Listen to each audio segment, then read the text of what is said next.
समस्त मैथिल के हमरा दोनों गोटे तरफ से प्रणाम। माधवा गीत गाबि रहल छी।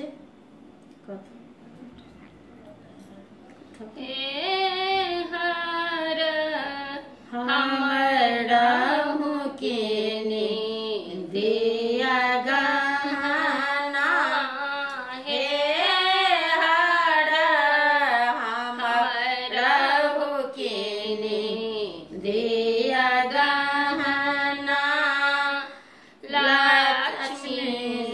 सरस्वती सब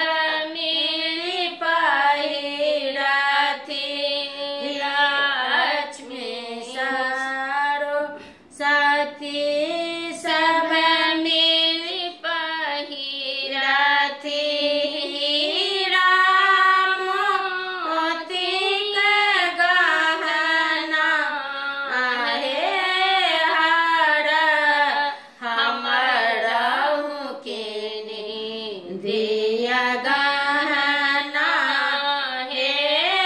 हर हमर रहु केने दिया गहना, देखी दशा व्याकुल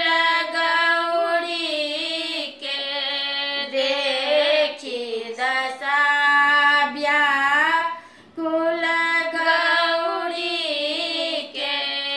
उपजल शिव के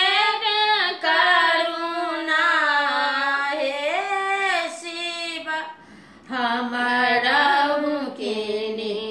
दिया गहना, हे छोटकी भस्म द पठेलनि,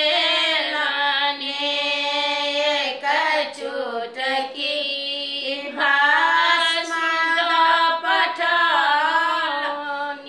जाहु धनंजय अंगना, हे शिव हमर रहु केने दिया गहना, हे हर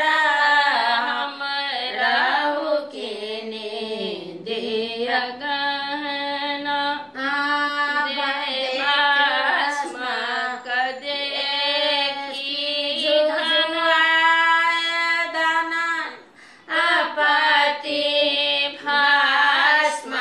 देखी झुझुआय जनन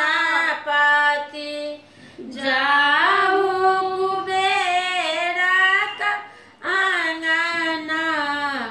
हे चुटकी भस्म की दिया,